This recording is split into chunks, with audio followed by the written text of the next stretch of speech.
Hello, welcome to Virginia Time Travel, your portal to the Commonwealth's past, present, and future. With the 150th anniversary of the Civil War going on all about us, a lot of people will examine different aspects of it in order to understand all the complexities. In fact, it was Robert Harsh, formerly a professor at George Mason University, who had once stated that you could spend an entire lifetime researching the Civil War and discover that in that entire span, you only scratched the surface. Considering the number of people, events, issues, technologies, everything in between, there really is a great deal of information to look at when it comes to this particular conflict. But one of the things that's oftentimes forgotten or usually overlooked is that of the individual towns which had dealt with the Civil War itself. And so, in today's episode, we're going to be looking at one town in particular whose name certainly is very synonymous with the Civil War, and as soon as I say it, you might even go ahead, nod your head, or repeat it as well. And that city is Manassas. Joining us today is the museum curator for the city of Manassas, of the Manassas Museum, Mary Helen Dellinger. Mary Helen, welcome to the show. Andrew, thank you for having me. And you know, when you say the word Manassas in the South, it kind of takes a bit of a, austere image. There's certainly, I think, probably a number of the older generation that might have a certain amount of reverence and respect. And so let's just start with the name Manassas alone. Okay. Why is it that that name kind of gets a certain awe to it? Well, my personal opinion on that is because it's where the war really kicked off. The very first land battle, the engagements between the two armies was there, and great stories came out of that. And so people really identify with, that's where it all started, right there in Manassas.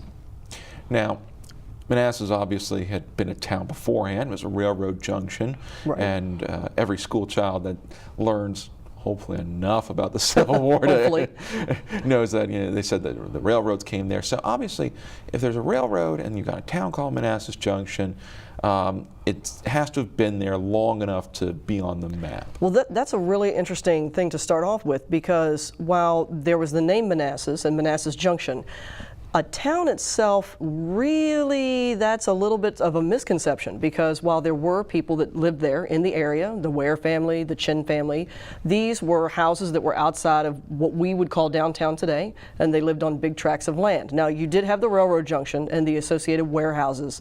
There's a post office nearby and some other little establishments and things going on. But a town itself, like what we would identify as a town, did not really get going until after the war. So there wasn't, you see Fredericksburg as a town and Gettysburg. You didn't have anything along that scale here. Just a few little buildings concentrated around the railroad junction and then the outerlying homes. And so what would have drawn these people to since you have these homes, why would they build a railroad junction then, and what would be what we consider now today present-day Manassas? Right. Well, the railroad, of course, connected the Shenandoah Valley over near the Gap, Manassas Gap, as it was called then, which is one of the ways we think the town may have gotten its name. And it came down through the valley and over in the various little settlements and towns and stopped in Manassas, where it then would connect up, and you would use various means to get your goods into Washington or over to Alexandria for transport down the river. And so the railroad would bring in commerce and business, and then that follows, people follow that, and settlement follows that. So it was just a logical place to come through. Okay, and so, we have the railroad, and in this case it's more of a, the cart was put in front of the horse in this case, because you always hear the stories of the expansion, the town is built up, and the railroad says, well, you know what, you're good enough, we're going to put the railroad through you. Exactly. Instead, the railroad's first and then the town. Now, when you look at Manassas, and you look at his relation to the Civil War, we know that's where the first battle that had occurred. Now, why did the Confederates choose Manassas as a place to kind of rally the initial army, which was the army of their version of the Army of the Potomac under Joe Johnston? Why did they choose that location? Well, they're wanting to protect that vital railroad link because railroads were the ways at that time that you really moved men and material around. Without that, it would have been impossible to keep the Army supplied. Wagons, of course, are used, but that's a very clumsy way of going about it if the weather gets bad and it's just not as efficient. So they're trying to protect that railroad line, and the all-important, at that point, the armies it wasn't so much the Army that was the objective, but they're trying to block people from taking territory and towns. And so it's also is a connection into Washington. So if you can successfully hold that and possibly push forward, you're not that far from the Union capital. And so it's just kind of the Union Army, and it's the outer defenses of Washington and the Confederates here. And they just happened to, that's where the first battle came off, was out at the battlefield proper. Where you see that today.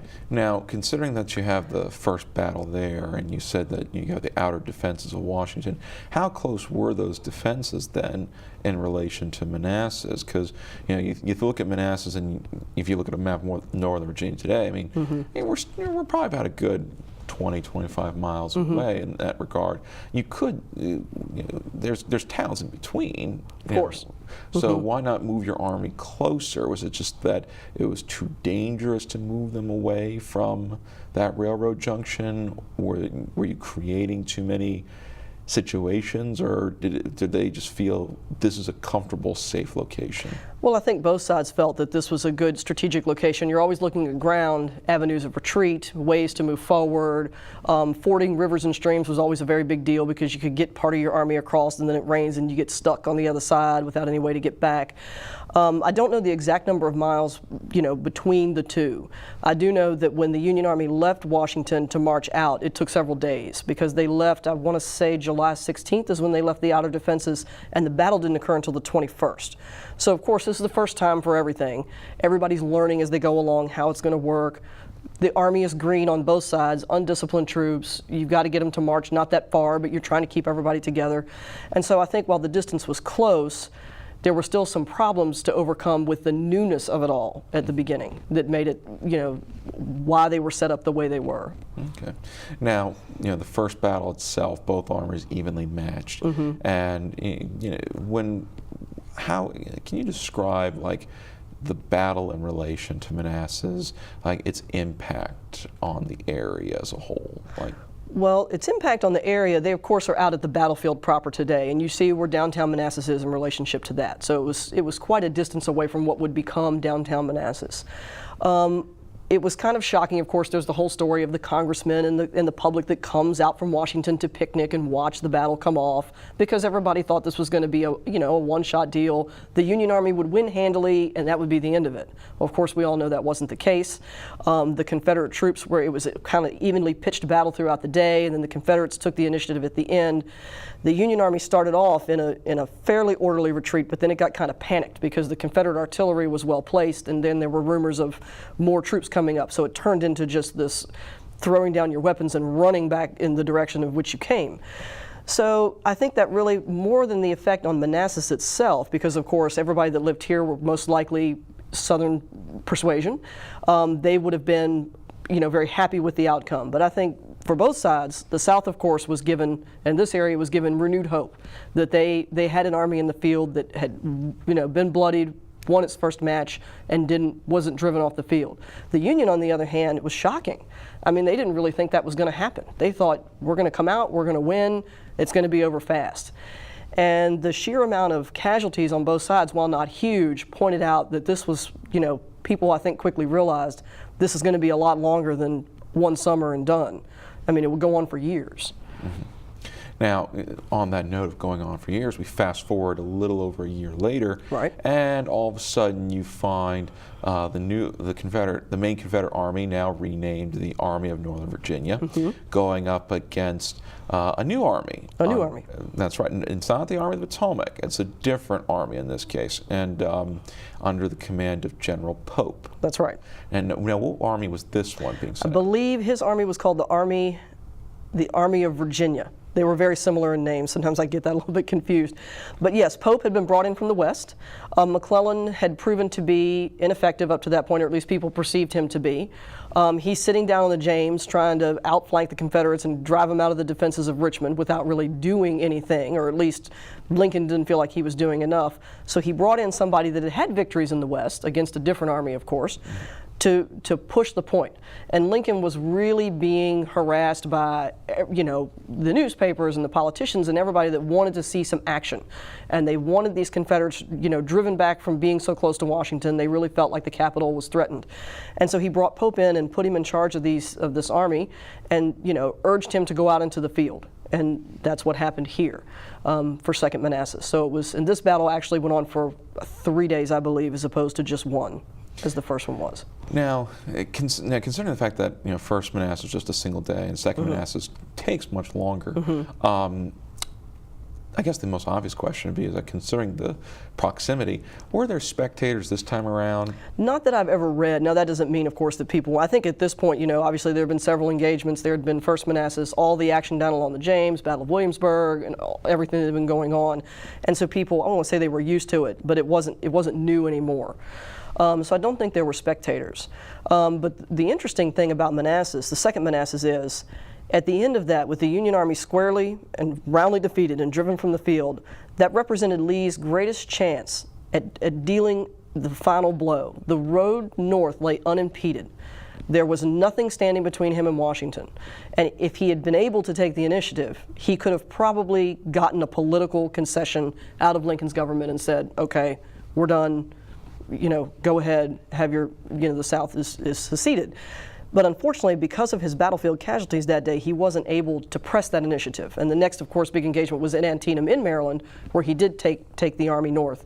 But he had kind of lost that, you know, that opportunity right there. And of course, again, the war would go on for another 3 years at that point. That's an interesting take, because I've never actually heard that particular assessment, because usually history looks at Second Manassas, he's knocked Pope out, Pope's in utter retreat, and then Lee takes the initiative to go into Maryland. He does, in September. If he had pressed that very next day, if he had been able to do that, you know, and he had to kind of recover, get his men refitted, resupplied, you know, and that kind of thing. And then, of course, McClellan was able to come back up off the James and you know, reinforce. Okay. But had he really been able to push it, you know, it probably would have turned out a little bit differently. That's all this what-if questions that historians love to engage in that conversation. And that is, in which case, you know, we could be saying that this is going on possibly in the Confederate States of America or occupied Union territory right now, this show. So you never know. I mean, No, you don't. Stranger things have been known to happen. Exactly. Now, Manassas itself, after these first two battles had occurred, I had heard stories, and I don't know how true it is, so perhaps you can shed light, of a supposed kind of pseudo-third battle of Manassas, which had occurred in Bristow. Yes, the Battle of Bristow, and unfortunately I'm not as familiar with that as I probably should be at this point, having been in my job for 3 or 4 years. I do know that Prince William County guys are great with knowing all of that, and they would be a great resource for you to learn more about that. But there was I don't want to call it a minor engagement, but it wasn't along the scale of what you saw with Second Manassas, of course. So yeah, there was that engagement there. Okay. Now, were there ever, in essence, the front lines of the battle of the war itself kind of were flux all the time? Of course.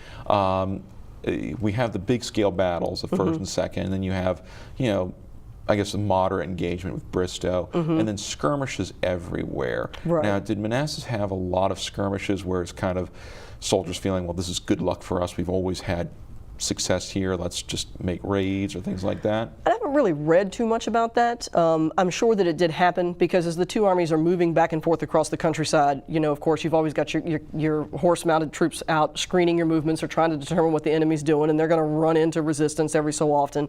So you always kind of have that. But the Confederates really pulled out of Manassas at the end of 1862, never to really return in force.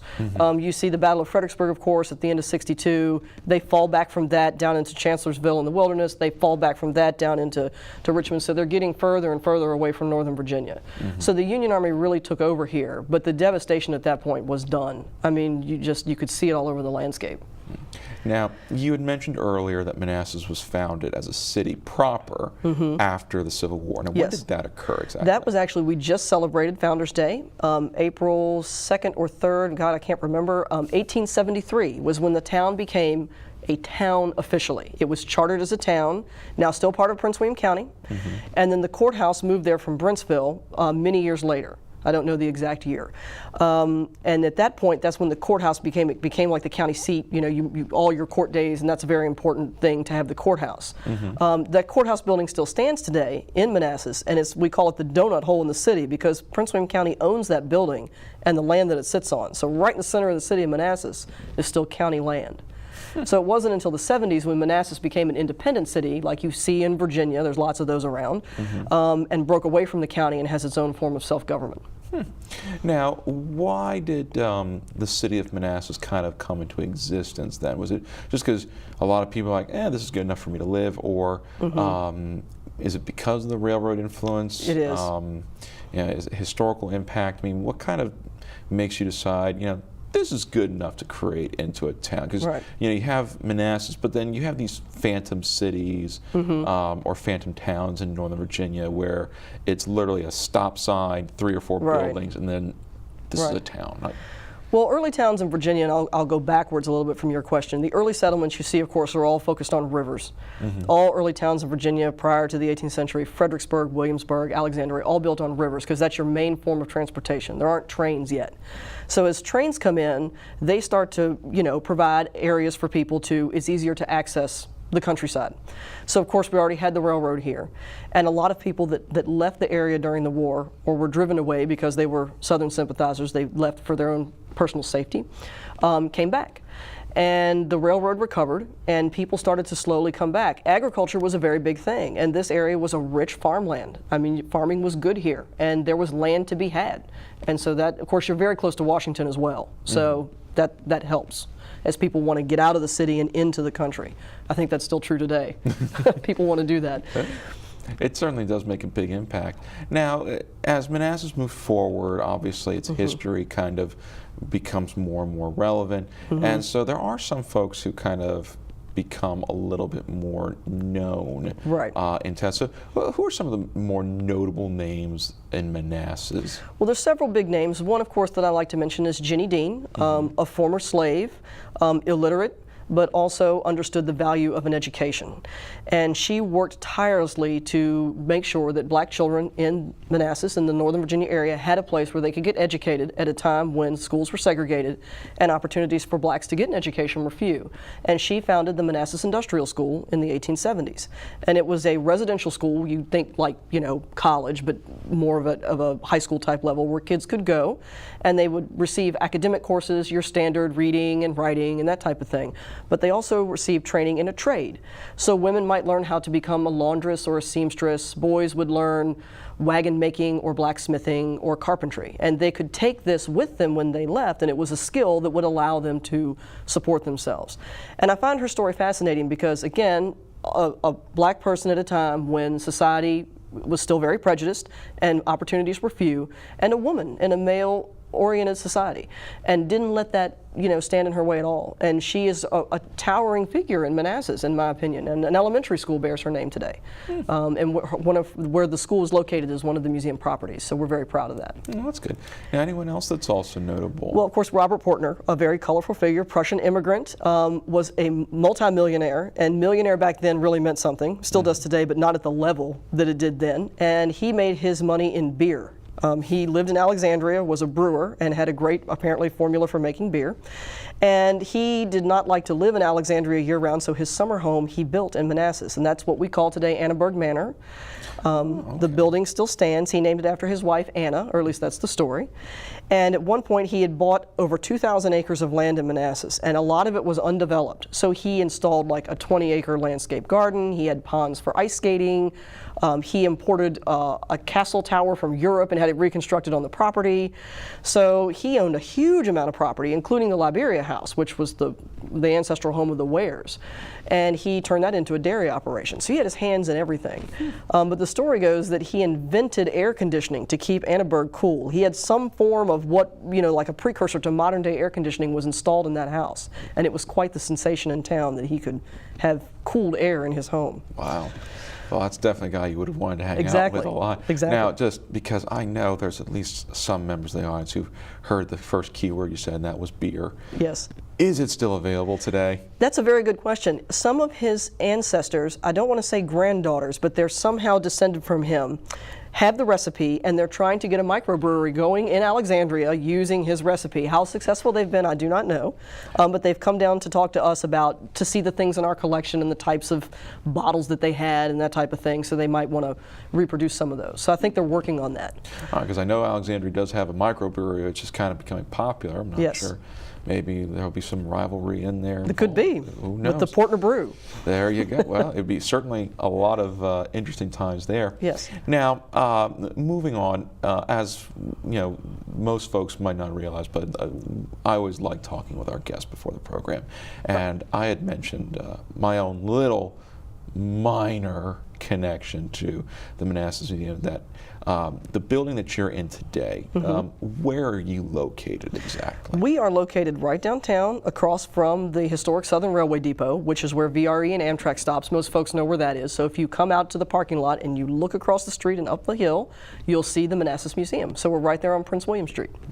Now, as I pointed out, what's fascinating is that I was actually there the day it opened. That was a long time ago. It's the first day it opened. I was there. I was probably the youngest person there. It's okay. So, yes, but tell us a little bit about the museum itself. Well, that was back in '91. I believe that you would have been there. The museum collection encompasses everything from native peoples. We have a small but good Native American collection, all the way up through about the 1970s or 80s with business material and that type of thing. It runs the whole range of everything. You name it, we've probably got something in the collection that we can talk about. And it shows the breadth and depth of Manassas and Prince William County history. So that's kind of what we're about. Our exhibit is still the same one that you saw in '91 with some upgrades, and we have a temporary exhibition gallery that we change out 3 times a year. Now, what kind of things do you like to, now if your exhibition gallery, which you just change out now, is this going to be something like that's more seasonal that you change it out, or is it more thematic? It's thematic. And what themes have you done or are you looking forward to doing? Well, right now we're getting ready to open on May 1st a brand new exhibition. It's the largest one I think we've tried to do in a temporary format called Protecting Manassas, and it's the history of the police, fire, and rescue services in the city that date back to the town's founding in 1873 to the present day. And we've been working with all 4 of those departments, paid and volunteer, to tell their story. And we're doing this because the Police and Fire World Olympics are being held in the Northern Virginia area this summer. So we thought this would be a great time to have this story when we have a built-in audience. And it's a story we haven't told before. And it's a really interesting story. I learned a lot in working with these guys. Any particular favorite piece of information you want to share with us? Well, one favorite piece of information, I still can't wrap my mind around this. We didn't get a formal rescue squad here until 1966, which to me seemed kind of late. And I asked the lady that was helping me with the exhibit, I said, well, what did you do for rescue squad service prior to 1966? Because at that point, you're still not really, it's still a rural town. And she said Baker Post Funeral Home used their vehicles to pick people up and transport them to the hospital. So I'm trying to envision this. You've been in an accident or you need transport to a hospital, and a vehicle from a funeral home is what's taking you. Now she said, remember, that's what they called scoop and go service. There was no emergency treatment because they were just providing transportation. But I thought that was really kind of interesting. It's a little on the nose. You're kind of in trouble there. Exactly. And there's a hearse coming to pick you up. And the closest hospital was in Arlington. Ooh. Yeah, which again, they said, remember, you didn't have the traffic that you do now, so to get to Arlington wouldn't have been the ordeal that it would be today. True, because today we look at traffic, Manassas to Arlington is the better part of an hour. Exactly, sometimes. at least. But back then you probably. So I thought that probably, there's several, but that probably tops the list of the things that I learned. And if you look at the early ambulances that they have pictures of, hearses and ambulances were all made by the same manufacturer. So it looks like a hearse. It's just stylized and decaled to look like an ambulance. I mean, there's no real difference. No real difference. It's just the stickers that are on it, I guess. So it's amazing the things, how we want to change our perceptions exactly over time. Now, there's one last talking point Sure. I really want to bring up, and because I've never heard this before. It's the Peace Jubilee of 1911. Yes, the Peace Jubilee. And what was that exactly? Well, the Peace Jubilee of 1911, George Round, another very colorful character in Manassas history, was instrumental in getting that going. And they had decided that it had been 50 years since the start of the war. And it was time to come together in a spirit of peace and reunion. But I think there still may have been at that time some feelings of a little bit of bitterness maybe. So under much friendlier circumstances, veterans from 1st Manassas met on the battlefield to remember the battle. They had a series of speakers, how they would do things. Then it went on for a week, and lunches and talks. President Taft showed up and gave an address. And then at the end of that, they all, shook hands, and there's a big photograph of all of these guys, Union and Confederate veterans mingling together. And it was just to show that the country has been reunited, and here are these guys from the armies coming together in a spirit of reunion and friendship. Now, I've seen different film reel stock coming in there. Is this around that time where you start getting people to ask the famous question of what is the rebel yell? Yeah, probably that could have been. The rebel yell, I think I don't want to say you heard it at 1st Manassas, but it was, they were encouraging their soldiers, were really being impressed, let's charge across the field, and they did so with this apparently altogether a spontaneous yell that apparently was just unbelievable to the other side and something that stuck. So.